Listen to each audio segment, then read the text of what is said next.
Hello student, आज हम आपके लिए इलेक्ट्रोस्टैटिक पोटेंशियल और कैपेसिटेंस चैप्टर का लेक्चर नंबर 10 लेकर आए हैं, जिसमें हम लोग बातें करने वाले हैं कैपेसिटर के ऊपर में, है ना। हम आपको बताए थे कि ये पूरा चैप्टर दो हिस्सों में बटा होगा, है ना। एक हिस्सा होगा किसका, पोटेंशियल का, और दूसरा हिस्सा होगा किसका, कैपेसिटेंस का। यस और नो। आज हमारा ये वाला कैपेसिटेंस वाला हिस्सा स्टार्ट होने जा रहा है। इस पर भी जिस तरह से पोटेंशियल का हमने पूरे सीरीज ऑफ लेक्चर देखा था, उस तरह से इसके भी कुछ सीरीज ऑफ लेक्चर होंगे, आपको उसको अटेम्प्ट करना है, ठीक है। तो चलिए बिना देरी के स्टार्ट करते हैं कैपेसिटर से। ओके, चलिए। तो सबसे पहले बताइए, सवाल उठता है कि आखिर ये कैपेसिटर होता क्या है, क्यों पढ़ते हैं हम लोग, क्यों, क्या लाइफ में हमारा इस्तेमाल होने वाला है कैपेसिटर का। ये सब बातें हम लोग यहाँ पर ओवरव्यू है, बस डेफिनेशन है, छोटा सा ओवरव्यू वो सीखेंगे। उसके बाद बातें करेंगे इलेक्ट्रिकल कैपेसिटेंस पर, ठीक है। तो चलिए स्टार्ट करते हैं। तो बताइए कैपेसिटर क्या होता है। कैपेसिटर के बारे में बोल रहा है क्या चीज, कि it is a kind of device और अरेंजमेंट है ना, which is used to store large amount of charge in a small area। Charge और साथ में एनर्जी भी, कहीं चार्ज स्टोर हो रहा है तो साथ में वहां पर एनर्जी भी स्टोर हो रहा है, क्योंकि उसके कारण कुछ पोटेंशियल होगा और उससे एसोसिएटेड कुछ एनर्जी होगा। तो आप एनर्जी भी लिख सकते हो, चार्ज इन क्या चीज, ए स्मॉल स्पेस। अच्छा, मतलब कैपेसिटर हमारे लिए एक डिवाइस है जो बहुत ही छोटे जगह में बहुत ज्यादा अमाउंट ऑफ चार्ज को होल्ड करने का काबिलियत रखता है, ठीक। मतलब चार्ज होल्ड करने वाले डिवाइस को क्या कहते हैं हम लोग, कैपेसिटर। जैसे 10th क्लास में बोले थे ना, करंट को कम करने वाला, वोल्टेज को ड्रॉप कराने वाला डिवाइस जो था वो क्या था, रेसिस्टर। उसी तरह से उसका कुछ रेसिस्टेंस होता था। उसी तरह से यहाँ पे एक डिवाइस है, चार्ज स्टोर करने वाला डिवाइस है, उसका कुछ कैपेसिटेंस होगा। जिस तरह रेसिस्टर का रेसिस्टेंस होता है, उस तरह से कैपेसिटर का कैपेसिटेंस होता है। तो हमको कैपेसिटर समझ में आ गया, ये चार्ज स्टोर करने वाला डिवाइस। अब सवाल उठता है, सर चार्ज को हम क्यों स्टोर करेंगे, क्या जरूरत है, बैटरी तो हमारे पास था ही, है ना। तो कैपेसिटर क्यों लाए भाई, चार्ज को क्या स्टोर करने की जरूरत पड़ गया इस कैपेसिटर में, बैटरी कम पड़ रहा था क्या। तो देखिए हम समझाते हैं इसको कि चार्ज को स्टोर करने की आवश्यकता क्यों है आपको। फॉर एग्जाम्पल, मान लीजिए चार्ज को समझने से अच्छा हम इस चीज को वाटर एनालॉजी समझने की कोशिश करेंगे। मान लीजिए चार्ज पानी की तरह है, तो हम पूछें कि आपके घर में टंकी ऑलरेडी है चार्ज स्टोर करने के लिए, तो बाल्टी क्यों। समझ में आ रहा है ना, ये बिल्कुल वैसा ही सवाल है कि आपके पास चार्ज स्टोर करने के लिए बैटरा है, फिर कैपेसिटर क्यों। ये कैपेसिटर बिल्कुल उस बाल्टी की तरह है, समझ रहे हैं आप, समझिए ध्यान से। मान लीजिए कि नल में यहां पर पानी गिर रहा है, फॉर एग्जांपल नल से आपको करना है स्नान, तो आप यहां पर बैठे हैं, तो क्या करेंगे, मग से ऐसे पानी भरेंगे और माथा पर डाल लेंगे, ऐसे करेंगे।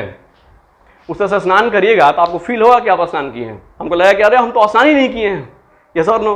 तो आप क्या करते हो, आपको स्नान करने में ज्यादा अमाउंट ऑफ पानी की जरूरत है अचानक से, तो आप क्या करते हो, उसको पहले बाल्टी में स्टोर करते हो और फिर मग्गा से निकाल करके स्नान करते हो, है ना। मतलब कहीं पर अगर हमको ज्यादा पानी की आवश्यकता हो तो हम मग्गा से पटाएंगे, उससे अच्छा है बाल्टी में लेके काम करेंगे ना, तो आप ज्यादा अच्छा से यूटिलाइज कर पाइएगा उस चीज को, यस और नो।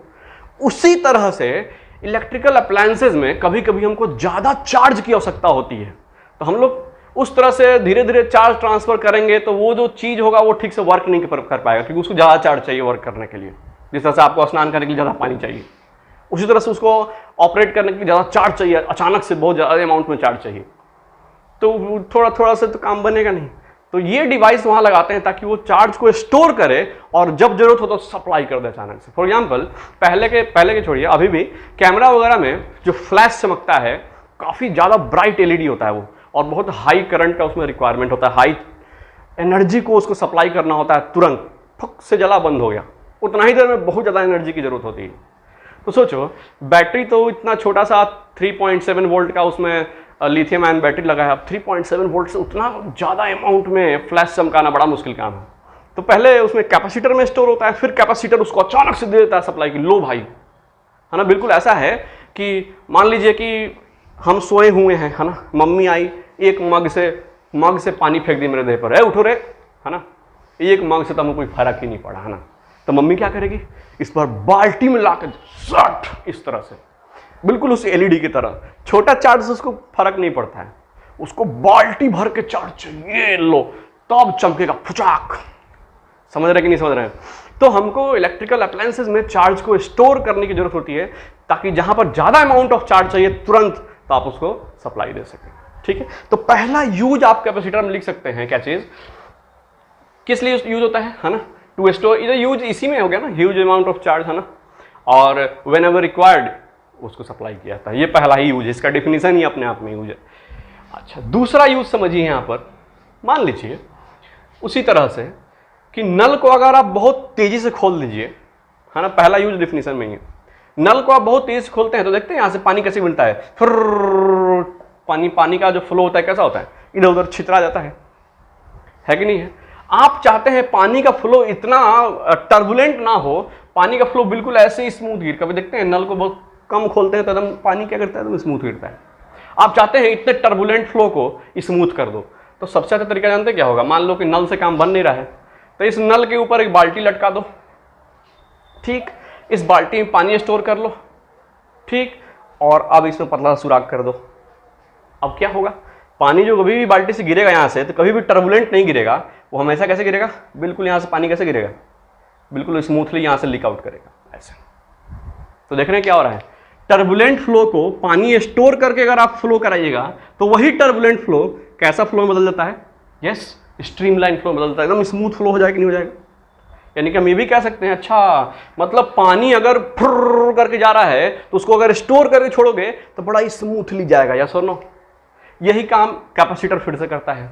मान लो कि इधर से कोई इलेक्ट्रिकल एनर्जी आ रहा है और इसमें जो इसके जो पल्स, इसके जो वेवफॉर्म है वो बिल्कुल टर्बुलेंट है, ऐसे समझ में आ रहा है, मतलब इसमें बहुत ज्यादा उछल कूद हो रहा है इसके अंदर में, इसके एनर्जी में, ठीक। आप चला रहे हो इससे कंप्यूटर, और कंप्यूटर है एक सेंसिटिव डिवाइस, इसको इतना उछल कूद पसंद नहीं है ना, तो बुरा मान जाएगा, भाग जाएगा आपके पास से, है ना।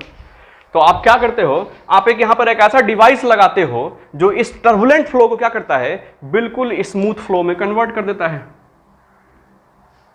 यस और नो। तो ये कैसे हो पाएगा, तो एक काम करो ना सर, जिस तरह से पनिया को स्टोर करके छोड़े हो उस तरह से चार्ज को स्टोर करके छोड़ो, उससे क्या होगा, चार्ज का जो फ्लो होगा बिल्कुल कैसा हो जाएगा, बिल्कुल कैसा, स्मूथ हो जाएगा। यानी कि हम कह सकते हैं कि कैपेसिटर का दूसरा इस्तेमाल हो सकता है सर फिल्टर सर्किट में, चीजों का अगर वेफॉर्म अगर टर्बुलेंट है तो उसको फिल्टर आउट करके स्मूथ बना देगा, समझ में आ रहा ना। यानी दूसरा इस्तेमाल हम कर सकते हैं कैपेसिटर का एज अ क्या, फिल्टर के रूप में कैपेसिटर का इस्तेमाल, तो चार्ज स्टोर करके दूसरा फिल्टर के रूप में इस्तेमाल हो सकता है, ठीक। तीसरा भी यूज देखिए इसका क्या होता है, मान लीजिए कि यहां से पानी आ रहा है, ठीक है, पानी बिल्कुल ट्रांसपेरेंट है फिलहाल, अचानक से इसमें से रेड पानी आना शुरू हो जाए। कौन सा पानी, कौन से कलर का पानी आना शुरू हो जाए, रेड कलर का पानी आना शुरू हो जाए। तो रेड कलर का पानी जिस समय यहां से फ्लो होगा, क्या उसी समय यहां भी रेड निकलेगा ना, उस समय यहां रेड नहीं निकलेगा, ये पानी यहां तक धीरे धीरे इसमें विलीन होगा, पहुंचेगा, तब जाके यहां से निकलना शुरू होगा, ठीक है। यानी कि कहने का ये मतलब हुआ कि अगर सर्किट में अचानक से कुछ रेड पानी आ रहा है, यहां से नल से रेड पानी आने लगा, तो उस रेड पानी को डिले करवाने में मदद कर रहा है ना। फॉर एग्जांपल मान लो कि इस वायर से एक सिग्नल आया, ठीक है, और आप चाहते हैं कि सर्किट में ये सिग्नल थोड़ी देर के बाद पहुंचे। फॉर एग्जांपल देख लो, यहां से एक सर्किट में इधर से भी सिग्नल आ रहा है, एक सर्किट में इधर से भी सिग्नल आ रहा है, दो सिग्नल आ रहे हैं। आप चाहते हो कि इस सिग्नल के थोड़ा देर के बाद ये पहुंचे, तो आप क्या करना, बीच में एक कैपेसिटर लगा देना, उससे क्या होगा कि ये सिग्नल इसमें थोड़ा देर के बाद पहुंचेगा, डिले हो जाएगा। देखिए बिल्कुल पानी की तरह, पानी क्या कर रहा है, पानी गिरा तो चूंकि पानी जितना स्टोर्ड है वो तो पहले फ्लो करेगा, उसके बाद तो ये वाला आएगा ना, है ना। तो हो क्या रहा है, ये पानी का कलर में डिले ला दिया, थोड़ा देर के बाद ये लाल पानी यहां पर दिखाई देना शुरू होगा। यानी कि कैपेसिटर जब किसी सर्किट में जोड़ते हैं आप, तो इलेक्ट्रिकल सिग्नल को, किसी खास इलेक्ट्रिकल पल्स को वो डिले प्रोवाइड करता है। पंखा में इसका बहुत जबरदस्त इस्तेमाल किया जाता है। आपको मालूम है पंखा में, आप जाएंगे बाद में सीखेंगे, इलेक्ट्रिकल इंजीनियरिंग करेंगे तो आपको मालूम चलेगा कि पंखा में दो तरह के वाइंडिंग होते हैं, है ना। और ये कहा जाता है कि एक वाइंडिंग में जो करंट आ रहा है उसके थोड़ी देर के बाद दूसरे वाले में करंट पहुंचना चाहिए। उससे क्या होता है ना कि इस पंखे के ऊपर टॉर्क लगता है, अगर वो थोड़ी देर के बाद नहीं पहुंचेगा तो टॉर्क कैंसिल आउट हो जाएंगे एक दूसरे से।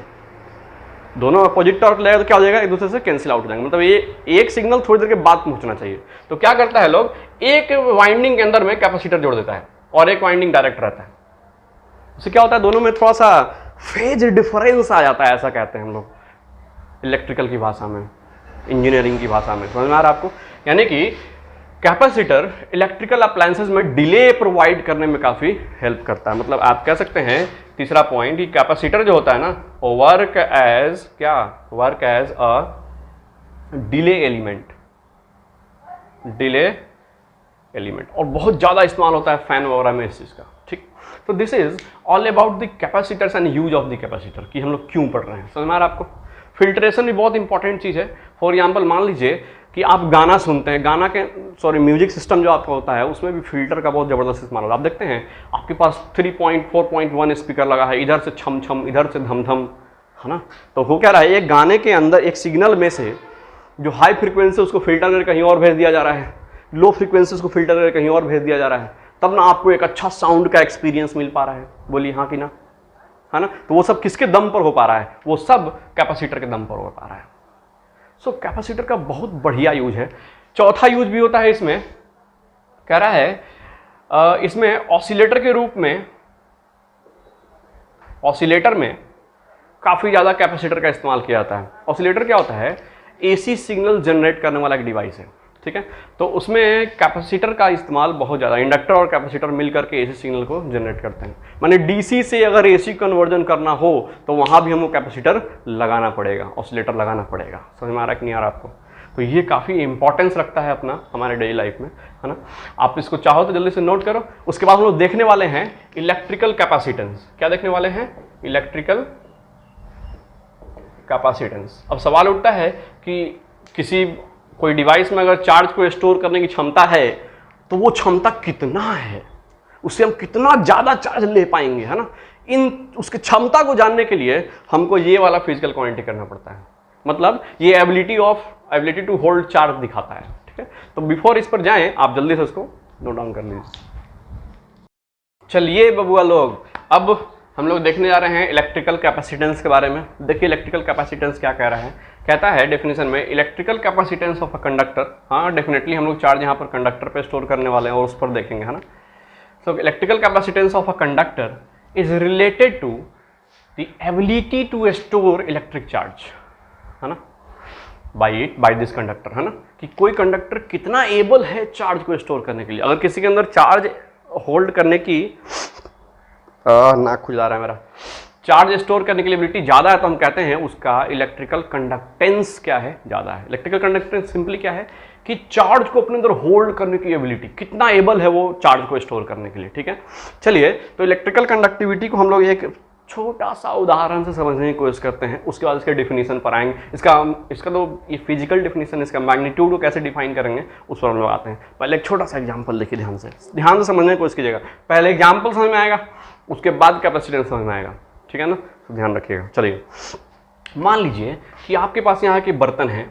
बर्तन क्या है, पतला सा पाइप जैसा कोई कंटेनर है, समझ में आ रहा है। अच्छा, और एक बर्तन है यहाँ पर उतना ही हाइट का है ना, लेकिन चौड़ा है थोड़ा सा, ये समझ में आ रहा है। अच्छा, अब क्या कह रहा है, मान लीजिए कि इसके अंदर में, इस बर्तन के अंदर में और इस बर्तन के अंदर में 1 यूनिट हाइट तक, 1 मीटर हाइट तक आपको पानी भरना है।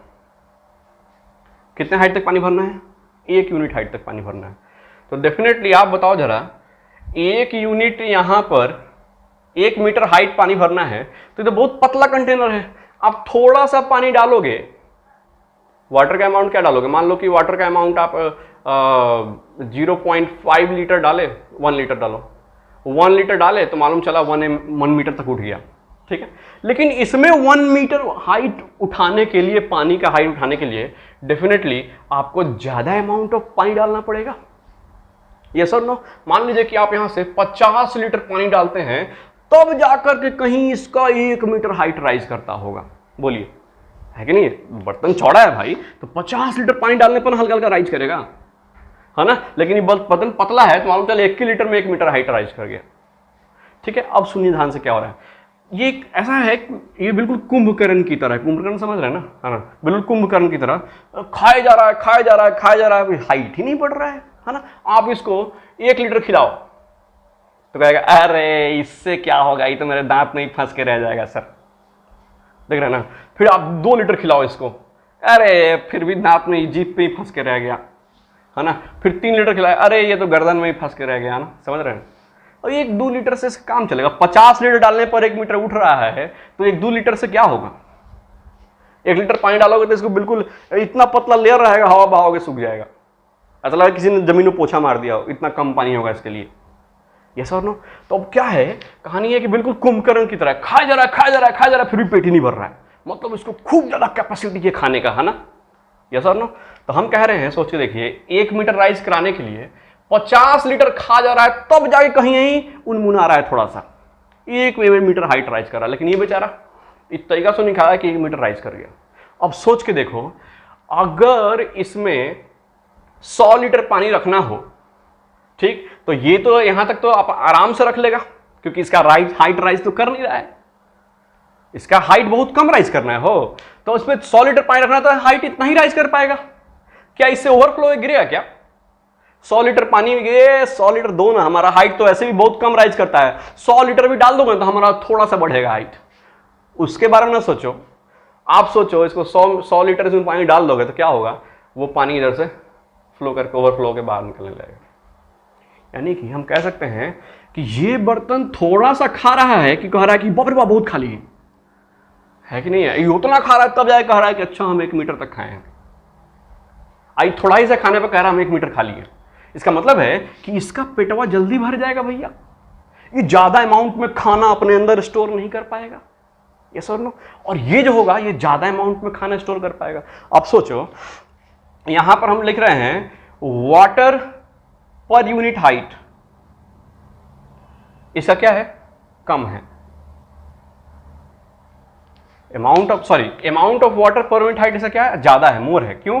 कि देखिए 1 मीटर हाइट राइज कराने में ज्यादा अमाउंट ऑफ पानी की आवश्यकता हो रही है इसमें। यस और नो। और इसमें क्या हो रहा है, इसमें वाटर पर यूनिट हाइट क्या है, इसका कम है कि नहीं?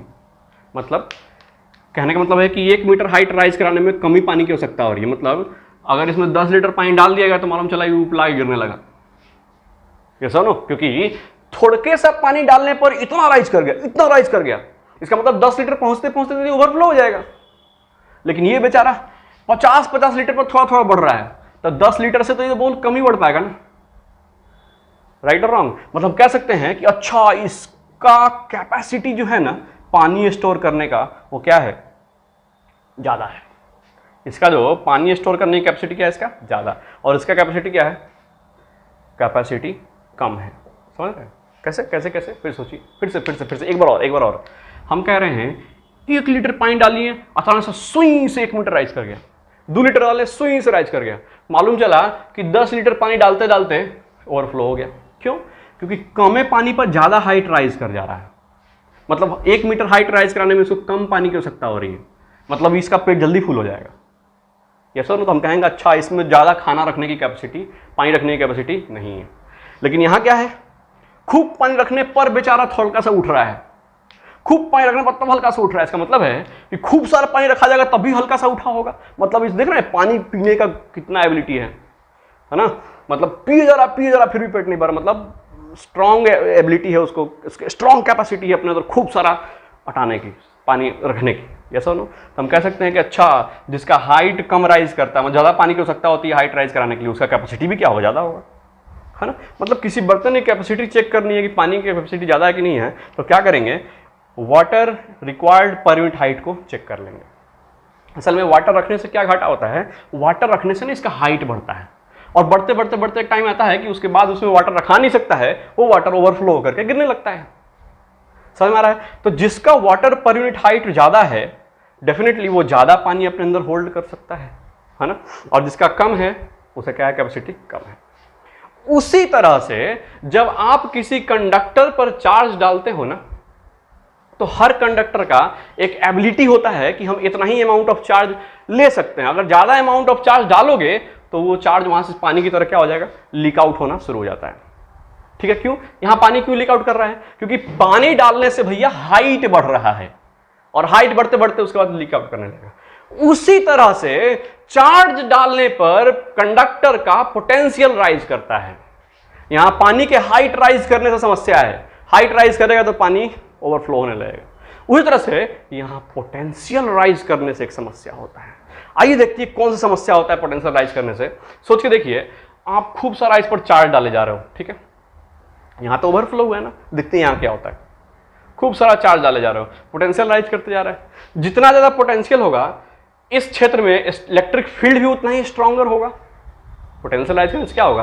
जितना ज्यादा पोटेंशियल उतना ही ज्यादा क्या बनेगा? यहां पर इलेक्ट्रिक फील्ड बनेगा। आप सोच के देखो, इस कंडक्टर के चारों तरफ क्या है? इस कंडक्टर के चारों तरफ एयर का मॉलिक्यूल है। मान लो एयर का मॉलिक्यूल है, तो इसमें कुछ पॉजिटिव चार्ज भी होंगे, ठीक, कुछ नेगेटिव चार्ज भी होंगे, सब एक दूसरे पर ओवरलैप्ड है। यहां पर सबका सेंटर ऑफ मास यहां केंद्रित है। अब क्या है, पोटेंशियल बढ़ने से, सुनिएगा, पोटेंशियल बढ़ने से इलेक्ट्रिक फील्ड स्ट्रॉन्गर हो गया ऐसे। अब जैसे ही इलेक्ट्रिक फील्ड स्ट्रांग होगा, सोच के देखिए, इस पॉजिटिव चार्ज पर इलेक्ट्रिक फील्ड के डायरेक्शन में फोर्स लग जाएगा, यस और नो? अच्छा, और नेगेटिव चार्ज पर इलेक्ट्रिक फील्ड के अपोजिट डायरेक्शन में फोर्स लग जाएगा। ऐसा लगता है कि एयर मॉलिक्यूल कोई इंसान हो, ठीक है, तो इसका पॉजिटिव नेगेटिव दो हाथ हो, तो पॉजिटिव वाले हाथ को पकड़ के आप इधर खींच दो और नेगेटिव वाले हाथ को पकड़ के आप इधर खींच दो, इस इंसान के साथ क्या होगा? सोच के देखो, आपको कोई बीच में पकड़ के ऐसे खींच दे, पकड़ के लमरा दिया पकड़ के, आपके हाथ लंबे हो जाएंगे, है ना? पहले आपका हाथ बिल्कुल कैसा था? बच्चों की तरह। और आपका हाथ बिल्कुल कैसा हो जाएगा? देख रहे हैं, आदमी छोटा, हाथ इतना बड़ा हो गया, पैर से भी नीचे हाथ चले जाएंगे, समझ रहे हैं? मतलब आपके हाथ क्या हो जाएगा? लंबे हो जाएंगे। मतलब कहने का ये मतलब है कि ये जो मॉलिक्यूल का जो शेप है, वो शेप ऐसा हो जाएगा, कुछ नेगेटिव चार्ज इधर आ जाएगा और पॉजिटिव चार्ज इधर चला जाएगा, और उसका शेप ऐसा अंडाकार जैसा हो जाएगा, ठीक। तो अब बताओ, पॉजिटिव और नेगेटिव चार्ज के बीच का डिस्टेंस जीरो है, तो इसका डाइपोल मोमेंट क्या है? जीरो है, कोई पोलैरिटी इसमें नहीं है। लेकिन यहां पर क्या हो जाएगा? अब ये डाइपोल की तरह बिहेव करेगा, समझ में आ रहा है ना? मतलब इस मॉलिक्यूल्स में क्या डेवलप हो जाएंगे? पोल्स डेवलप हो जाएंगे, और इस प्रोसेस को बोलते हैं हम लोग पोलराइजेशन ऑफ मॉलिक्यूल। क्या बोलते हैं? पोलराइजेशन ऑफ क्या? मॉलिक्यूल। अच्छा, तो चार्ज डालने से कंडक्टर के आसपास के हवा में के मॉलिक्यूल में क्या हो जाता है? पोलराइजेशन हो जाता है। सर इससे क्या घाटा है? अब इसका घाटा हम समझाते हैं। आपके हाथ को कोई पकड़ के खींच रहा है, तो कुछ देर तक तो आप समझोगे यार मेरा एक्सरसाइज हो रहा है, लेकिन अगर वो लिमिट बढ़ जाए, लिमिट क्रॉस कर जाए, तो आप क्या कहेंगे? छोड़ दे भाई, छोड़ दे, छोड़ दे, छोड़ दे। समझ रहा ना? क्या होगा? धीरे धीरे धीरे धीरे आप में स्ट्रेस डेवलप होना होगा, और अगर उससे भी लिमिट क्रॉस कर गया तो हो सकता है आप ठाकुर बन जाए। समझ में आ रहा है कि नहीं है ना? उसके बाद आपके हाथ निकल के इधर उधर चले जाएंगे, वो एक हाथ उसके हाथ में, एक हाथ उसके हाथ में, आप बेचारे मैं ठाकुर बन गया, ऐसे हो जाएंगे। समझ में आ रहा है कि नहीं आ रहा है? तो उसी तरह से क्या होगा, ये लंबा होते होते होते होते होते होते ये क्या होता है, अचानक से ये नेगेटिव चार्ज और ये पॉजिटिव चार्ज बिल्कुल अलग हो जाते हैं। अब सोच के देखो, ये बेचारा नेगेटिव चार्ज अलग हो गया, ये पॉजिटिव चार्ज अलग हो गया। अब क्या होगा? इलेक्ट्रिक फील्ड इसको लात मार के भगा देगा और इसको कहेगा तू चल मेरी तरफ, कैसा हो? अब हवा में क्या होगा? आयंस के फ्लो हो जाएंगे। हवा में आयंस का फ्लो मतलब हवा में इलेक्ट्रिक करंट। आपको मालूम है, कभी देखा आपने हवा में इलेक्ट्रिक करंट फ्लो करते हुए? बिल्कुल देखा है। जब भी आपको कहीं स्पार्क दिखे ना, ऐसा मान लो कि यहां से एक वायर है, यहां से एक वायर है, दोनों काफी नजदीक हैं और छूट गया तार कनेक्शन, तो क्या होता है? यहां से पट पट पट पट पट पट यहां से स्पार्क निकल गया ब्लू ब्लू कलर का। यहां से क्या होता है? अगर इस तरह से है और इस तरह से है, तो क्या होता है? यहां से पट पट पट करके ब्लू कलर का कुछ आर्क दिखता है कि नहीं दिखता है आपको, है ना? तो होता क्या है, यहां से इलेक्ट्रॉन इधर की तरफ मूव करते हैं, जंप करते हैं। जब भी एयर में इलेक्ट्रिक करंट फ्लो होगा ना, आपको ऐसे स्पार्क दिखाई देंगे। इसका मतलब ये होगा कंडक्टर के आसपास आपको क्या नजर आएगा? चमकता हुआ क्या स्पार्क नजर आएगा, अगर हाई वोल्टेज आपने कंडक्टर पर दे दिया तो। ठीक है, इस प्रोसेस को बोलते हैं हम लोग इलेक्ट्रिक डिस्चार्ज। क्या बोलते हैं इस प्रोसेस को हम लोग? इलेक्ट्रिक डिस्चार्ज, और इसको कोरोना डिस्चार्ज भी कहा जाता है ना? कोरोना डिस्चार्ज समझ रहे हैं ना? छोड़िए उसको, इलेक्ट्रिक डिस्चार्ज समझिए आप, कोरोना से डर जाएंगे आप, है ना? तो इलेक्ट्रिक डिस्चार्ज होने लगता है। अच्छा सर, समझ में आ गया बात। और इलेक्ट्रिक डिस्चार्ज होगा तो क्या होगा? ये पॉजिटिव चार्ज इस नेगेटिव चार्ज हो जाएगा, क्या करेगा? कैंसिल करेगा। समझ में आ रहा है ना? मतलब एक टाइम के बाद एक कंडक्टर पर चार्ज रखते जाओ रखते जाओ रखते जाओ, क्या होगा, पोटेंशियल बढ़ता जाएगा बढ़ता जाएगा बढ़ता जाएगा। एक टाइम आएगा कि वो अपने आसपास के एयर मॉलिक्यूल को पोलराइज करेगा, और पोलराइज करने के बाद जब वो बिल्कुल अलग हो जाएंगे, मतलब जो पोलराइजेशन ऑफ मॉलिक्यूल हुआ है उसके बाद क्या हो जाएगा, आयोनाइजेशन ऑफ मॉलिक्यूल हो जाएगा, मतलब आयंस बन जाएंगे उसके। पॉजिटिव आयन इधर दौड़ जाएगा, नेगेटिव चार्ज उधर दौड़ जाएगा। समझ में आया कि नहीं? समझ में आ रहा है ना? हाँ, इसको बोलते हैं इलेक्ट्रिक डिस्चार्ज होना। पड़पड़ा के इसके आसपास आपको आर्क दिखाई देंगे। कहानी ये घटना घटती है चार्ज पर, सॉरी कंडक्टर पर ज़्यादा चार्ज डालने से। बर्तन में ज़्यादा पानी डालोगे तो ओवरफ्लो हो जाएगा, इस पर ज़्यादा चार्ज डालोगे तो ये क्या कर देगा, इलेक्ट्रिक डिस्चार्ज करना शुरू कर देता है, अपने आसपास के सराउंडिंग में चार्ज फेंकना शुरू कर देगा। समझ में आ रहा कि नहीं आ रहा है? मतलब इसके पास कुछ ना कुछ एबिलिटी है कि हम भैया उतना ही चार्ज होल्ड कर सकते हैं, ठीक है ना? तो अब हम इसके चार्ज होल्ड कैपेसिटी को देखते हैं, किसका चार्ज होल्डिंग अच्छा होगा, किसका चार्ज होल्डिंग अच्छा नहीं होगा। आप सोच के देखिए, बिल्कुल इस बर्तन की तरह आपके पास दो कंडक्टर है, एक कंडक्टर यहाँ है, एक कंडक्टर यहाँ है, दिखाई दे रहा है आपको? सही। अच्छा, हम कह रहे हैं इस कंडक्टर को 20 कूलम्ब चार्ज देने पर, ठीक है, इसका 1 वोल्ट पोटेंशियल राइज कर जा रहा है। कितना पोटेंशियल राइज कर रहा है? 1 वोल्ट राइज कर रहा है। और इसको जब 100 कूलम्ब दे रहे हैं ना, तब बेचारा थोड़ा सा उनमुना रहा और कह रहा है कि अच्छा हाँ लो भाई 1 वोल्ट बढ़ा देते हैं। आप सोच के देखो, 1 वोल्ट बढ़ाने के लिए कितना खाना पचा जा रहा है अपने अंदर में, है ना? नहीं समझ बात? देखो, अगर इसका 1 वोल्ट अपना पोटेंशियल राइज कराना हो तो एक कम में सेटिस्फाई हो जा रहा है, थोड़ा सा मिल रहा है कि अरे 1 वोल्ट बढ़ गया, अरे इतना दे दिए 1 वोल्ट बढ़ गया, दिखाई दे रहा है आपको? मतलब 100 कूलम्ब चार्ज डालते डालते इसका पोटेंशियल 5 वोल्ट राइज कर चुका होगा, ठीक है कि नहीं? ठीक है। और 100 कूलम्ब डालने पर इसका पोटेंशियल 1 ही वोल्ट राइज करेगा। तो आप बताओ इसमें से कौन तैयार है जल्दी डिस्चार्ज करने के लिए? डेफिनेटली इसका पोटेंशियल ज्यादा राइज कर चुका है। अरे नहीं समझे बाबूआ, देखिए ना, 20 कूलम्ब पर अपना पोटेंशियल 1 वोल्ट बढ़ा ले रहा है, और ये 100 कूलम्ब जाने पर अपना पोटेंशियल 1 वोल्ट बढ़ा रहा है। इसका मतलब ये हुआ कि अगर हमको 100 कूलम्ब चार्ज स्टोर करवाना पड़े दोनों पर, तो आप सोच के देखो, इसको 100 कूलम्ब के लिए इसका पोटेंशियल कितना राइज कर जाएगा? 5 वोल्ट राइज कर जाएगा। अब 20 कूलम्ब पर 1 वोल्ट राइज करता था, और डालो और डालो और डालो, 5 बार डालोगे तो 100 कूलम्ब होगा, मालूम चला तब तक पोटेंशियल कितना राइज कर गया? 5 वोल्ट राइज कर गया। लेकिन वो बेचारा अपना पोटेंशियल कितना रखा है? 1 वोल्ट। अब आप बताओ कौन सा कंडक्टर तैयार है कि देखो भैया अब आप दोगे ना तो हम फेंक देंगे अपना चार्ज बाहर में? बोलिए कौन तैयार है? ये तैयार है। मतलब ये तुरंत ही डिस्चार्ज के मोड में आ गया कि नहीं भाई आओ हम इलेक्ट्रिक डिस्चार्ज कर दे बबू। नहीं समझ में आया? समझ पा रहे हैं ये क्या हो रहा है? ये जल्दी तैयार हो जा रहा है क्योंकि पोटेंशियल बढ़ना मेरे लिए क्या है? समस्या है। कंडक्टर का पोटेंशियल बढ़ेगा तो नेटा छिड़कने लगेगा चारों तरफ, मतलब पोटेंशियल डिस्चार्ज करने लगेगा, मतलब इलेक्ट्रिक डिस्चार्ज करने लगेगा वो, ठीक है? तो आप बताओ, हमको 100 कूलम्ब चार्ज डालना है दोनों पर, ठीक? तो इस पर 100 कूलम्ब डालोगे तो फटाक से 5 वोल्ट इसका पोटेंशियल राइज कर जाएगा, लेकिन इस पर डालोगे तो कहेगा हम तो 1 ही वोल्ट में ना सब संभाल लेंगे अपने अंदर में। देखा जा रहा है ना, अपने 1 ही वोल्ट में इतना सारा चार्ज संभाल ले रहा है। यस और नो? तो इसका मतलब डेफिनेटली इसका कैपेसिटी ज्यादा है। क्यों? क्योंकि 100 कूलम्ब डालने के बाद भी ये कह रहा है कि अभी और भी दे सकते हो, अभी तो हम 1 वोल्ट हुए, अभी थोड़ा ना डिस्चार्ज करने जा रहे हैं। और ये कहेगा आई दादा 100 कूलम्ब दे दिया, देखो हम 5 वोल्ट हो गए, हम तुरंत डिस्चार्ज करेंगे। तो हम कह सकते हैं कि इस कंडक्टर में क्या है, इसके यूनिट वोल्ट में कम चार्ज अट रहा है ना? मतलब इस कंडक्टर का जो चार्ज पर यूनिट वोल्ट है, देखिए ध्यान से, इस कंडक्टर का चार्ज पर यूनिट वोल्ट क्या है? कम है। समझ में आ रहा कि नहीं आ रहा है? और इस कंडक्टर का चार्ज पर यूनिट वोल्ट ये क्या है? ज्यादा है। तो 1 वोल्ट राइज कराने में अगर ज्यादा चार्ज इसमें रख पा रहे हैं, 1 वोल्ट राइज कराने के लिए ज्यादा चार्ज कर सकता है। इसका मतलब ये हुआ कि अगर 100 कूलम्ब चार्ज दिया, इसका पोटेंशियल 1 ही वोल्ट राइज कर पाएगा, और इसका पोटेंशियल कितना हो जाएगा? 5 वोल्ट हो जाएगा। मतलब ये जल्दी डिस्चार्ज करने के चक्कर में पड़ जाएगा। मतलब इसके अंदर चार्ज को अपने अंदर होल्ड करने की कैपेसिटी कम है, क्योंकि तुरंत ही डिस्चार्ज करने का सोच लिया। इसका मतलब ज्यादा तक झेल नहीं सकता है ना, राइट? तो इसका कैपेसिटी क्या है? कम है। यानी कि इसका कैपेसिटी क्या हुआ? डेफिनेटली कम हुआ। यानी कि जिसके अंदर चार्ज पर यूनिट वोल्ट कम होता है उसकी कैपेसिटी कम होती है, और जिसका चार्ज पर यूनिट वोल्ट ज्यादा होता है उसका मतलब उसकी कैपेसिटी क्या होती है? उसका कैपेसिटी क्या होगा भैया?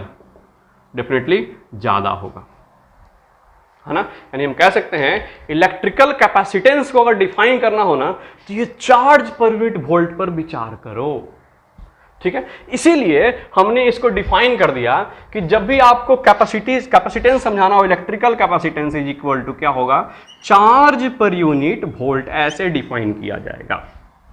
यस, कैपेसिटी को क्यों चार्ज पर यूनिट वोल्ट करते हैं, क्यों क्यों क्यों, सोच के देखिए। फिर से मैं आपको समझा रहा हूं यहां पर, इसको 20 कूलम देने पर 1 वोल्ट राइज करता है, ठीक है बाबूआ। इसको 100 कूलम देने पर 1 वोल्ट राइज करता है। तो अगर आपको 100 कूलम चार्ज स्टोर करना पड़े तो जब इस पर 100 कूलम डालोगे तो ये अपना फटाक से पोटेंशियल कितना कर लेगा, 5 वोल्ट। इस पर 100 कूलम डालोगे तो अपना पोटेंशियल कितना करेगा, 1 वोल्ट। देखो तो हम आपसे पूछें कि कौन अब जल्दी तैयार हो जा रहा है डिस्चार्ज करने के लिए, 5 वोल्ट।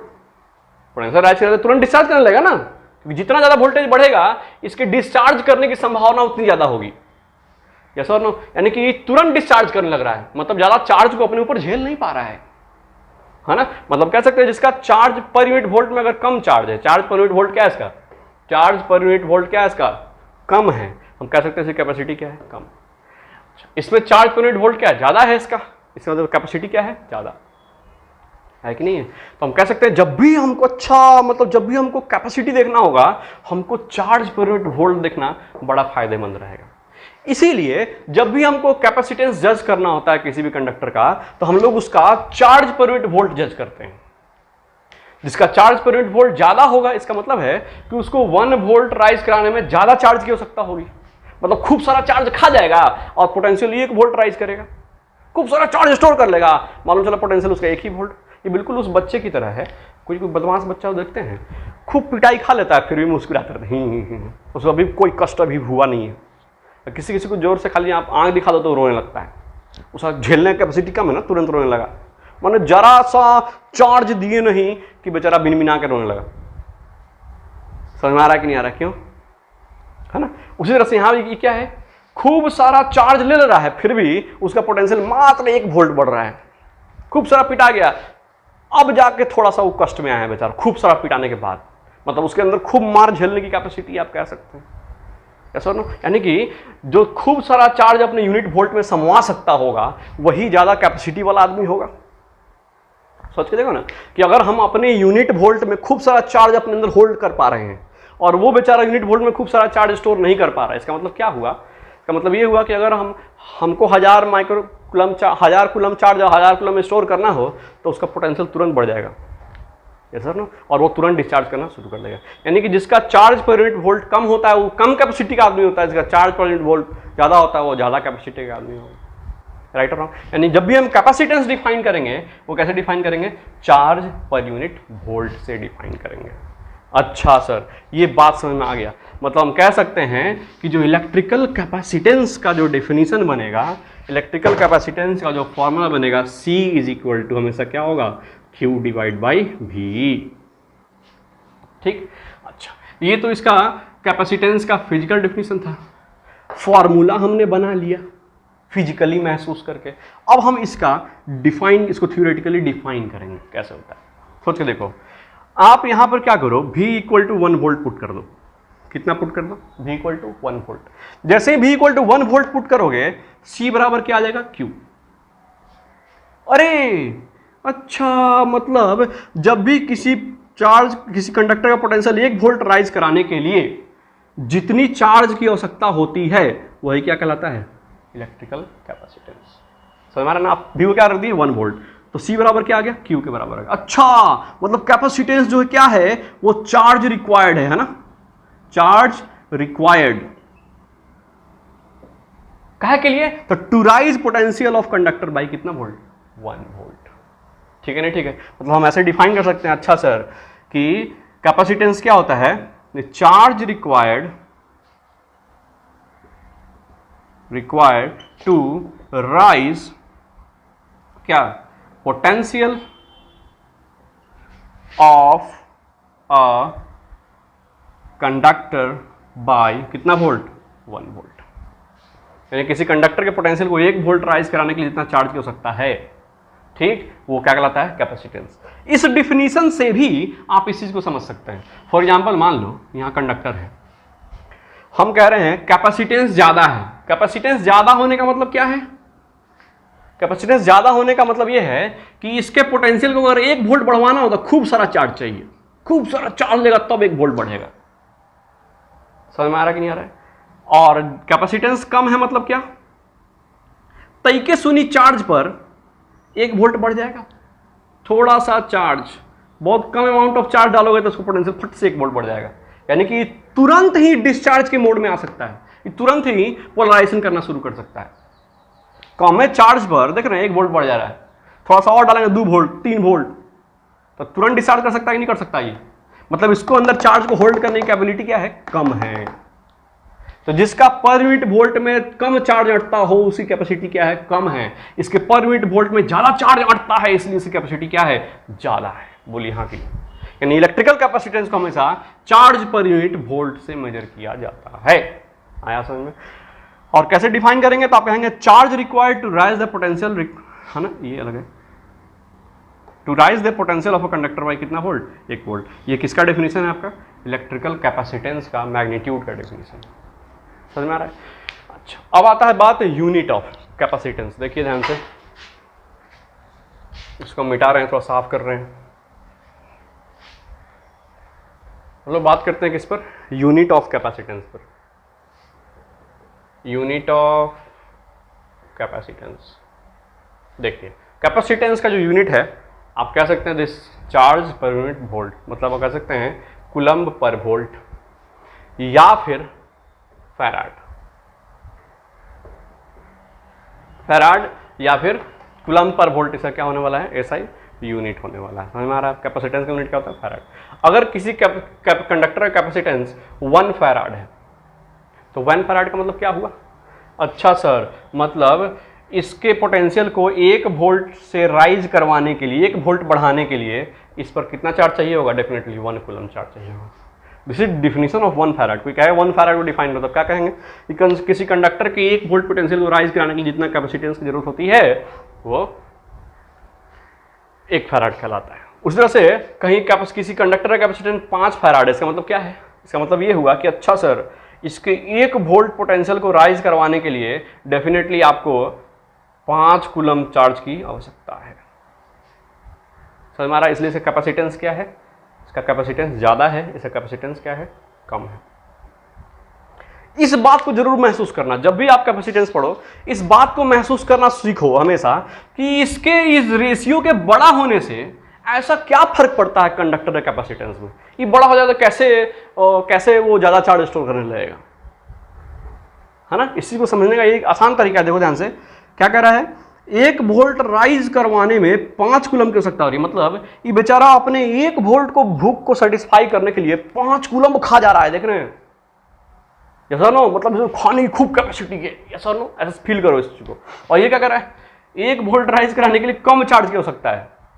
ठीक है, मतलब ये अपना 1 वोल्ट का भूख बहुत कम ही चार्ज में सेटिस्फाई कर सकता है, मतलब अपने अंदर खूब कम ही चार्ज स्टोर कर पाएगा। ऐसा नो, आ रहा समझ में? लेकिन अपने 1 वोल्ट के भूख को सेटिस्फाई करने क्या कर रहा है? ज्यादा चार्ज खा रहा है। यस और नो? तो कह सकते हैं खूब कैपेसिटी है खाने का। राइट और रॉन्ग? यानी कि charge required per unit volt से ही हम कैपेसिटी डिसाइड कर सकते हैं। इसलिए हमने डिफिनेशन बनाया है कि कैपेसिटी इक्वल टू क्या? Charge per unit volt. और ये डिफिनेशन अपने आप में बहुत कुछ कह देता है आपको। यस और नो? कैपेसिटेंस के बारे में अब देख रहे हैं, यहीं से पता चल जा रहा है अच्छा इसका ये मतलब है। ठीक है, अब सुनिए ध्यान से। अब कह रहा है क्या चीज? ये जो फैराड यूनिट होता है ना, ये बहुत बड़ा यूनिट होता है चार्ज का, ध्यान रखिएगा। हम लोग को जनरली जो कैपेसिटर मिलता है आपके डेली लाइफ में, जो कैपेसिटर मिलेगा वो कैपेसिटर, है ना, डेली लाइफ में जो कैपेसिटर इस्तेमाल होता है उसका जो रेंज होता है, रेंज ऑफ कैपेसिटेंस, ओके, ये 1 पिको फैराड, 1 नैनो फैराड इस तरह से होता है, 1 माइक्रो फैराड इस रेंज का रहता है। समझ में आ रहा है? जैसे बैटरी चार्जर वगैरह में आप देखोगे तो कैपेसिटेंस 1000 माइक्रो फैराड तक का रहता है, 4700 माइक्रो फैराड तक का आपको कैपेसिटेंस मिल जाएगा। समझ में आ रहा कि नहीं आ रहा है? अच्छा, उसी तरह से जो फिल्टर सर्किट वगैरह होते हैं उसमें पिको फैराड, नैनो फैराड में आपको कैपेसिटेंस मिलता है ना। तो डेली लाइफ में जो कैपेसिटेंस यूज होता है वो इतना यूज होता है, और इससे हमारे रिक्वायरमेंट, सारे दुनिया के रिक्वायरमेंट सेटिस्फाई हो जाते हैं। तो माइक्रो और मिली और नैनो से ही काम बन जा रहा है, तो फैराड यूनिट तो बहुत ज्यादा हो गया। हमारा ये बड़ा यूनिट होता है, हमेशा याद रखिएगा। Farad is a big unit of क्या चीज, कैपेसिटेंस। मतलब हम लोग माइक्रो में ही अगर फैराड, माइक्रो फैराड में अगर चार्ज मिल जाए तो हम अपने डेली लाइफ के वर्क को सेटिस्फाई कर लेते हैं उतना ही में। तो ये तो बहुत बड़ा अमाउंट हो गया हमारे लिए, यस और नो? हाँ, ध्यान रखिएगा इस चीज को। हमारे लिए देखिए, कोई भी यूनिट बड़ा है छोटा है, ये डिसाइड होता है हमेशा रिक्वायरमेंट पर। किसी रेस्पेक्ट में देखा है तो ये छोटा यूनिट है ना। यूज के हिसाब से देखा जाए तो ये काफी बड़ा यूनिट है फैराड, हमको माइक्रो फैराड में ही काम चल जाते हैं सारे। तो ये हमारे लिए बहुत बड़ा चीज हो गया, रेस्पेक्टिव है ना। चलिए, उसको आप जल्दी से नोट करिए, फिर हम आगे देखते हैं इसके बारे में। और एक मिनट, अगर आपसे कोई डायमेंशन पूछ ले, इसका डायमेंशन पूछ ले, है ना, ऐसा यूनिट तो हो गया, डायमेंशन फॉर्मूला कैसे निकालेंगे? याद आ गया, अभी जाते जाते याद आ गया, बता दो कैसे होगा। तो डायमेंशन फॉर्मूला तो आप निकाल सकते हो, ये है, ब्लैक मार्क खुल जाओ, C इक्वल टू क्या है, Q डिवाइड बाई V। यानी C के लिए आपको क्या लिखना है, C का डायमेंशन लिखना है तो आपको चार्ज का डायमेंशन और पोटेंशियल का डायमेंशन लिखना होगा। चार्ज का डायमेंशन तो आप A इंटू टी लिखते हो, वोल्टेज का डायमेंशन क्या होगा, तो पोटेंशियल का डायमेंशन लिखोगे work done per unit charge. अच्छा, वर्क डन का डायमेंशन लिखना होगा और चार्ज का डायमेंशन। चार्ज का डायमेंशन तो ऊपर जाएगा तो क्या हो जाएगा, ये AT का स्क्वायर हो जाएगा डिवाइडेड बाई, और वर्क का डायमेंशन क्या होगा, तो वो होगा mL2T-2। ठीक है, आप इसको ऊपर करके देखो कितना है, ये आ रहा है m-1, फिर से L-2T+2 हो जाएगा। और एक और चीज़, यहाँ 2T और भी है तो ये T का पावर 4 हो जाएगा डेफिनेटली, और A का यहाँ से पावर 2 हो जाएगा। This is dimension formula of क्या चीज़, कैपेसिटेंस। ठीक, आप इसको जल्दी से नोट कर लो, फिर हम आगे देखते हैं। चलिए स्टूडेंट, अब देखिए अगला है आपके पास, हम लोग पढ़ना है हमको, जहाँ से स्टार्ट हो रहा है कैपेसिटर सब ना, capacity of the spherical conductor. आपको कोई स्फेरिकल कंडक्टर दिया है तो उसका कैपेसिटी पता लगाना है कि इसका कैपेसिटी कितना होगा, ये जानना कैसे करेंगे। ठीक है, तो आप देखिए ध्यान से क्या कह रहा है। मान लीजिए कि आपके पास एक स्फेयर है, ठीक, इस स्फेयर का रेडियस है क्या चीज़, R, छोटा r, कैपिटल R भी ले सकते हो, कोई दिक्कत नहीं है, कैपिटल R ही ले लो। चलो, इस पर हमने चार्ज डाल दिया पॉजिटिव। डेफिनेटली अगर ये कंडक्टर है तो निश्चित ही चार्ज इसके सरफेस पर होगा। याद रखिएगा, कंडक्टर के केस में वॉल्यूम में तो मरते दम तक वो अपना चार्ज नहीं रखेगा, समझ में आ रहा ना। वॉल्यूम में अगर ये हॉलो है तो डेफिनेटली सरफेस पर ही होगा, और सॉलिड भी है कंडक्टर है तो डेफिनेटली वो कहाँ होगा, सरफेस पे ही होगा। ये हम लोग इलेक्ट्रोस्टैटिक्स ऑफ कंडक्टर में पढ़ चुके हैं ना, याद रखिएगा। इस पर हमने कितना चार्ज डाल दिया, बाहर से Q चार्ज ला करके लाद दिया इस पर, ले भाई तू रख ले। अब देखते से कैपेसिटी क्या होगा। तो कैपेसिटी के लिए हमको देखना पड़ेगा उसका चार्ज पर यूनिट वोल्ट कितना है, मतलब अपने वो 1 वोल्ट में कितना चार्ज समा सकता है। कोई आदमी 1 वोल्ट में खूब सारा चार्ज समवा ले, इसका मतलब खूब सारा कैपेसिटी है उसको होल्ड करने का, यस और नो। अच्छा, मतलब हमको Q/V चेक करना है। तो आप देखो ध्यान से, अगर इस पर Q चार्ज रखा है, रेडियस R है, तो इसका पोटेंशियल कितना होगा। इस स्फीयर का पोटेंशियल लिखा जाता है दैट इज KQ/R। लिखते हैं नहीं लिखते हैं, पहले बताइए। KQ/, क्या लिखते हैं, R लिखते हैं। या फिर आप इसको ऐसा लिख सकते हैं 1/4πε0 R, और यहाँ पर क्या चीज़ Q, दिस इज पोटेंशियल। आपको Q/V निकालना है, तो V को आप इधर ट्रांसफर कर दो, इसको आप उधर ट्रांसफर कर दो। तो देखो ध्यान से, Q/V नीचे आ गया और ये बेचारा उधर चला गया, तो क्या हुआ, इक्वल टू 4πε0 क्या है R। और यही क्या होगा आपका डेफिनेटली कैपेसिटेंस, यानी स्फेरिकल कैपेसिटर का। अरे बड़ा आसान था, कैपेसिटेंस कितना होता है 4πε0 क्या चीज़ R। ठीक है, आप भी पूछे कि ये कैपेसिटर किन किन बातों पर डिपेंड कर रहा है ना, तो आप कह सकते हैं जैसे जैसे आप रेडियस बढ़ाते जाओगे वैसे वैसे आपका क्या, ये वाला कैपेसिटी इंक्रीज करता जाएगा। उसके बाद फिर मीडियम पर भी डिपेंड करेगा, एप्सिलॉन, जैसे जैसे आपका एप्सिलॉन बदलता जाएगा, रिलेटिव परमिटिविटी बदलता जाएगा, वैसे वैसे आपका कैपेसिटेंस भी बढ़ता जाएगा, राइट है ना। तो इन 2 बातों पर निर्भर करता है। इसका डिपेंडेंसी हम लोग देखेंगे अलग से, टेंशन नहीं उसके लिए। ये आपका कैपेसिटी आ गया, ये फॉर्मूला है। जब भी आपको स्फेयर का रेडियस दिया है, आप R रखोगे यहाँ पर, फटाक से कैपेसिटर निकाल सकते, कैपेसिटेंस निकाल सकते हो कितना है। ठीक है। अगर मान लो कि आपको अर्थ इतना बड़ा कैपेसिटर है, अर्थ इतना बड़ा कंडक्टर दिया हुआ है, इतना बड़ा अर्थ के बराबर, सोच रहे हो ना कितना बड़ा अर्थ है, अब उससे उसका कैपेसिटी कितना होता है। ठीक है, आइए देखते हैं। तो अर्थ के लिए आप रेडियस क्या इस्तेमाल करोगे? डेफिनेटली 6400 किलोमीटर, बोले तो 6.4 इंटू 10⁻6 मीटर कहोगे। अब डालो इसका वैल्यू यहाँ पर, तो C इक्वल टू आ रहा है, देखो ध्यान से 4 पाई एप्सिलॉन नॉट और इंटू R की जगह पे ये पूरा रखेंगे 6.4 इंटू 10⁻6 मीटर। ये जो वैल्यू है ये कितना है? देखो इसका वैल्यू हम आपको रेडीमेड बता सकते हैं। K का वैल्यू कितना होता है? 9 इंटू 10⁻9 होता है ना जी। K मतलब क्या होता है? K मतलब होता है 1/4 पाई एप्सिलॉन नॉट, इसका वैल्यू इतना होता है। तो डेफिनेटली इसको पलटी मारा गया है तब इतना है, तो इसको पलटी मारोगे तो आएगा 4 pi epsilon naught is equal to, ये भी पलट जाएगा तो 1/9 10⁻9। ठीक है, तो इसका वैल्यू पूरा यहाँ रख देंगे, तो ये आएगा 6.4 डिवाइड बाई 9। ठीक है बाबू, अच्छा इंटू 10⁻9 यहाँ है, इंटू 10⁻6 यहाँ है। यस, इसको जब डिवाइड करोगे तो डिवाइड करने से मुर्गी हम आपको डायरेक्ट देख के बताते हैं वैल्यू कितना होता है। वो आता है 0.711। कितना आ रहा है ये? 0.711। ठीक, और ये 9 है या 6 है तो डेफिनेटली आएगा 10⁻³ फैराड। इतना कैपेसिटेंस हुआ है ना। मतलब आप इसको माइक्रो फैराड में चेंज करें, डेफिनेटली ज़्यादातर जो कैपेसिटेंस होता है वो माइक्रो फैराड में ही एक्सप्रेस रहता है ना, बड़ा बड़ा कैपेसिटेंस।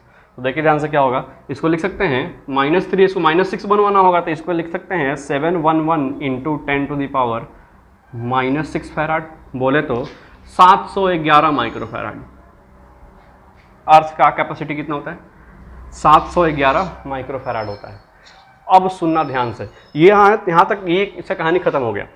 ये आपको करने आता है। आप जितना बड़ा, मान लो कि आप 1 मीटर का स्फेयर ले रहे हो, रेडियस 1 मीटर है, तो आप क्या रखोगे? यहाँ पे 1 मीटर रखोगे तो उससे आपको फटाक से कैपेसिटी से निकल के आ जाएगा, है ना। उसकी जगह क्या रहेगा? ये वाला छुआ चाहिए 1 रहेगा तो 1 बाई इतना आपका कैपेसिटेंस हो जाएगा, है ना। अगर आपको 1 मीटर का रेडियस है, आपसे उदाहरण पूछे, ये अर्थ के लिए निकल गया, फॉर अर्थ। अच्छा, मतलब अर्थ इतना बड़ा कंडक्टर हो तो इतना ही कैपेसिटी निकलता है उसका, 711 माइक्रो फैराड। ठीक, अगर 1 मीटर का रेडियस है तो क्या करेंगे? तो यहाँ पर 1 मीटर डाल दो, तो यहाँ पर C कितना आएगा? 1 इंटू 10⁻9, बोले तो 1/9 इन नैनो फैराड। क्यों भैया? क्योंकि ऊपर जाके -9 हो जाएगा, तो ये 1/9 नैनो फैराड आएगा। 1/9 नैनो फैराड का मतलब होगा 0.11 nano farad, 0.11 nano farad.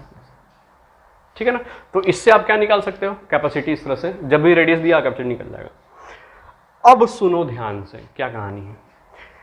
711 micro farad का अगर हमको कैपेसिटर बनाना हो, कितना कैपेसिटर?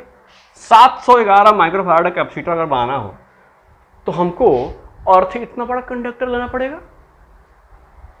समझ रहे हैं क्या है? अगर हमको 711 माइक्रो फैराड का कैपेसिटर बनाना है तो क्या लेना पड़ेगा? धरती इतना बड़ा कंडक्टर लेना पड़ेगा, तब जाकर के इतना माइक्रो फैराड का कैपेसिटर बनेगा। और आपको एक बात मालूम है, हमारा जो कंप्यूटर होता है ना, कंप्यूटर में हजार माइक्रो फैराड का कैपेसिटर लगा रहता है। तो इसका मतलब ये है कि कंप्यूटर के अंदर में हमको धरती इतना बड़ा कंडक्टर घुसाना होगा अंदर में, कंप्यूटर के अंदर। तो अब वही धरती इतना बड़ा कंडक्टर घुसा दोगे कंप्यूटर में, तभी इतना ही कैपेसिटी हो पाएगा। ठीक, और उस कंप्यूटर के अंदर में 1000 इससे ज्यादा माइक्रो फैराड का कैपेसिटर लगा रहता है और वो होता है इतना बड़ा। ये कैसे संभव है भाई? देख रहे हैं ना, ये बहुत बड़ा चीज है, ध्यान रखिएगा। अभी हम कैपेसिटर का डिफिनीशन में लिखे थे क्या चीज? डिफिनीशन जो जिसने डिफिनीशन बनाया वो बड़ा सोच समझ के बनाया। देखो कह रहा है क्या चीज? Use to store large amount of charge in a small space. समझ में आ रहा है? यहाँ पर स्पेस क्या है? बहुत बड़ा है, देख रहे हैं ना, धरती इतना बड़ा है ना। तो यानी कि पक्का कोई ना कोई जुगाड़ जरूर फिट किया होगा इंजीनियर लोग मिलकर के, बोलिए, है ना। क्योंकि अगर आपको 1000 माइक्रो फैराड चाहिए, 711 ही चाहिए, तब तो आपको तो धरती इतना बड़ा कंडक्टर कंप्यूटर में कोचेंगे जाकर के तब ना। और कंप्यूटर क्या होगा? तो धरती से भी बड़ा कंप्यूटर चलाओगे कैसे उसको? उसमें टहल वहल के आ जाओगे कंप्यूटर के भीतर से। तो इतना बड़ा कंप्यूटर तो होता नहीं है, कंप्यूटर तो बहुत छोटा हो गया, लैपटॉप हो गया है। है ना, घड़ी तक घड़ी के भीतर तक घुस गया, उसके अंदर भी 1000 माइक्रोफैराड कैपेसिटर, बिल्कुल एसएमडी चिप टाइप का रहता है, छोटा छोटा छोटा छोटा एकदम बिल्कुल एसएमडी रहता है। सोचो इतना ज्यादा कैपेसिटी को इतने छोटे जगह में कैसे अचीव किया गया होगा, ये इंपॉर्टेंट चीज हम लोग अब सीखने वाले हैं, ठीक है। और इसको कहते हैं प्रिंसिपल ऑफ कैपेसिटेंस, ठीक है। तो आप जल्दी से नोट करो, हम लोग देखते हैं प्रिंसिपल। चलिए स्टूडेंट्स, अब हम लोग बात करने वाले हैं प्रिंसिपल ऑफ कैपेसिटेंस, मतलब जो कैपेसिटर बनाया गया है, जो प्रैक्टिकल कैपेसिटर बनाया गया है, उसमें ऐसा क्या जुगाड़ पानी लगाया गया है कि हजार तक इतना छोटे से एरिया में स्टोर कर पा रहा है, जबकि धरती इतना बड़ा होकर के मात्र 711 किया था, ठीक है। तो इसके पीछे क्या राज है, क्या प्रिंसिपल है, क्या सिद्धांत लगाया गया उसके अंदर में, वो सीखने वाले हैं। यही आपका क्या चीज, प्रिंसिपल ऑफ कैपेसिटेंस, बड़ा अच्छा चीज है, ध्यान से समझिएगा। मान लीजिए इसको हम एक प्लेट से समझेंगे, वो ज़्यादा आपके लिए आसान रहेगा। मान लो आपके पास यहाँ पर एक प्लेट रखा हुआ है, ये प्लेट बिल्कुल ऐसा है, सामने से देखोगे तो ऐसा एक लाइन दिखाई देगा, बट ये क्या है, पूरा एरिया है, ठीक। सुनना, इस प्लेट के ऊपर में हमने चार्ज रखा है कुछ प्लस क्यू चार्ज, ठीक है। अच्छा, इसका पोटेंशियल होगा कितना, 100 वोल्ट, और इसका ही मैक्सिमम पोटेंशियल है। तभी क्या कहेगा, ई वाला क्या कहेगा, ये क्या कहेगा, कहेगा हम उसको चार्ज दिए, लो, तो ये क्या कर रहा है हमको, ए भाई 100 वोल्ट तक पोटेंशियल हो ही गया मेरा, अब कितना खिलाओगे, अब बुक और में लेंगे हम, खिलाओगे तो हमसे बर्दाश्त नहीं होगा, अब उल्टी कर देंगे हम, यहाँ से वोमिटिंग करने लगेगा उसको, मतलब इलेक्ट्रिक डिस्चार्ज करना शुरू कर देगा। मतलब 100 वोल्ट इसका मैक्सिमम पोटेंशियल राइज हो चुका है, अब इसका पोटेंशियल इससे राइज करेगा नहीं, यानी कि अपने ऊपर चार्ज अब होल्ड करेगा नहीं। जहाँ चार्ज डालोगे तो डेफिनेटली आसपास के रीजन में क्या करना शुरू कर देगा, वो डिस्चार्ज करना शुरू कर देगा, कोरोना डिस्चार्ज स्टार्ट हो जाएगा, उसमें इलेक्ट्रिक डिस्चार्ज होना शुरू हो जाएगा।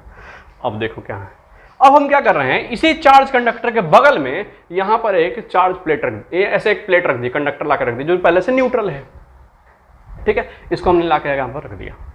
अब सुनना ध्यान से, क्या होगा, पॉजिटिव चार्ज के बगल में जब आप कोई न्यूट्रल कंडक्टर रखोगे तो डेफिनेटली इस पर फोर्स लगने के कारण यहाँ पर नेगेटिव चार्ज इंड्यूस हो जाएगा इस रीजन में, ठीक है कि नहीं, ठीक है। और नेगेटिव चार्ज इधर आने से पॉजिटिव चार्ज इधर इंड्यूस हो जाएगा दूसरे हिस्से पर।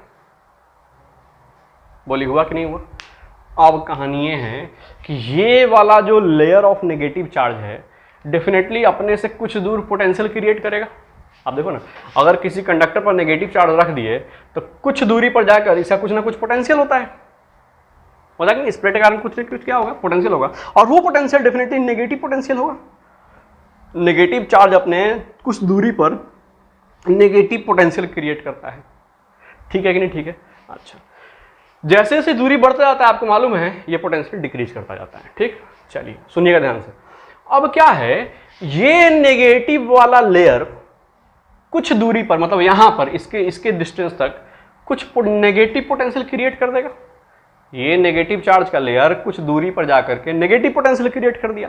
मान लीजिए कि वो नेगेटिव पोटेंशियल क्रिएट किया, जो इसका तो 100 था ना, इसके कारण मान लीजिए -80 वोल्ट क्रिएट हो गया, ठीक। यहां पर क्या हुआ, कंडक्टर सिर्फ रखे हैं, सिर्फ एक खाली बगल में लाके न्यूट्रल कंडक्टर रख दिए। अब पॉजिटिव चार्ज नेगेटिव चार्ज को इंड्यूस किया है, इधर नेगेटिव चार्ज इंड्यूस हुआ तो इधर क्या इंड्यूस हो जाएगा, पॉजिटिव चार्ज। अब ये नेगेटिव चार्ज कुछ r डिस्टेंस पर, इसके बीच का डिस्टेंस मान लो d है, तो कुछ d डिस्टेंस पर अपना पोटेंशियल क्रिएट करेगा, और नेगेटिव चार्ज और नेगेटिव पोटेंशियल क्रिएट करेगा। मान लीजिए 80 वोल्ट क्रिएट कर दिया, ठीक। अब सुनिएगा, उसी तरह से ये पॉजिटिव चार्ज है, तो इस पॉजिटिव चार्ज के कारण भी, इस पॉजिटिव लेयर के कारण भी यहां पर एक पॉजिटिव पोटेंशियल क्रिएट होगा। लेकिन आप बताइए इसमें कौन किसका, इसका पोटेंशियल ज्यादा होगा, किसका पोटेंशियल ज्यादा होगा, इस पॉजिटिव वाले का न्यूमेरिकल वैल्यू ज्यादा होगा कि नेगेटिव वाले का।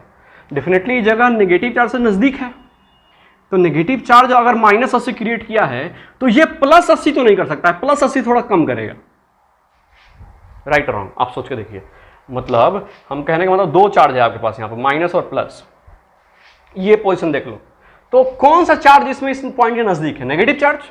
तो अगर नेगेटिव चार्ज -80 क्रिएट करता है, अगर ये नेगेटिव पॉजिटिव एक जगह रहता तो ये -80 क्रिएट करता, ये +80 क्रिएट करता। लेकिन सोचो पॉजिटिव चार्ज तो थोड़ा दूर है, थोड़ा बगल में है इसके, तो +80 की जगह पर हो सकता है ये +70 क्रिएट कर पाए, राइट और? तो यहां से ये बेचारा +70 वोल्ट क्रिएट कर पाया। बोलो बोलो। अब आप इसका ओवरऑल वोल्टेज चेक करो कितना है। आपको आ रहा है क्या चीज, 90 वोल्ट।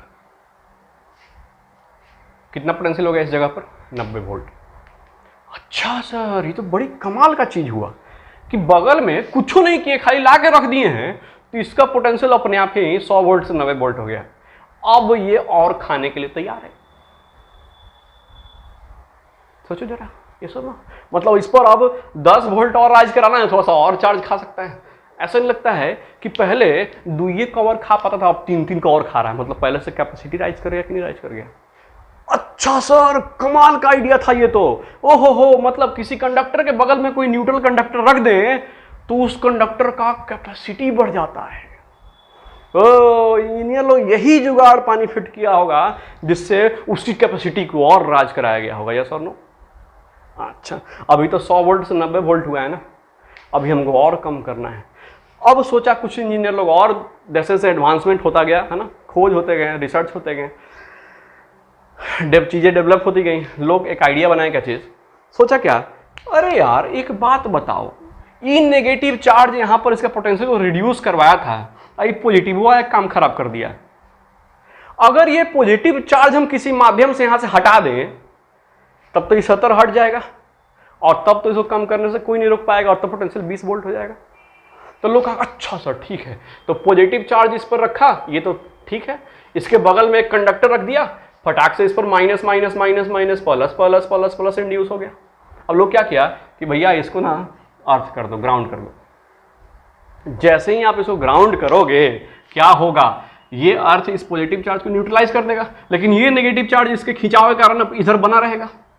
तो क्या होगा, जैसे ही आप इस स्विच को ऑन करोगे, जैसे ही ऑन होगा क्या, ये पूरा का पूरा पॉजिटिव चार्ज न्यूट्रलाइज हो जाएगा,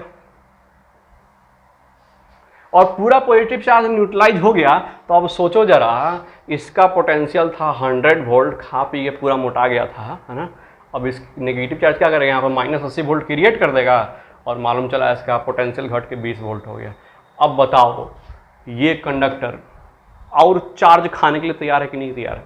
पहले 5 कूलम खा पाता था, ठीक है, अब इसका पोटेंशियल 1/5 हो गया है ना, यानी कि अब 5 × 5 मतलब 25 कूलम खा सकता है। डिस्चार्ज करने तक, मूवमेंटिंग करने तक 25 कूलम खा सकता है कि नहीं खा सकता है। जैसे कंडक्टिव कैपेसिटी राइज किया कि नहीं किया, किया ना। अच्छा, मतलब यही जुगाड़ पानी फिट करके, है ना, छोटे से स्पेस में ही ज्यादा कैपेसिटी क्रिएट कर पाया होगा लोग, है ना। So this is called the principle of capacitance कि when we placed a neutral conductor beside the charged conductor, then the capacity of the charged conductor rises sufficiently. Okay, and this principle is called the principle of capacitance. ठीक, कैसे define करेंगे बोलिए जल्दी से, कैसे करेंगे, बोलिए कि if we place, okay, a neutral conductor, okay, neutral क्या conductor, है ना, near to a क्या charged conductor, then क्या भैया, capacity of charged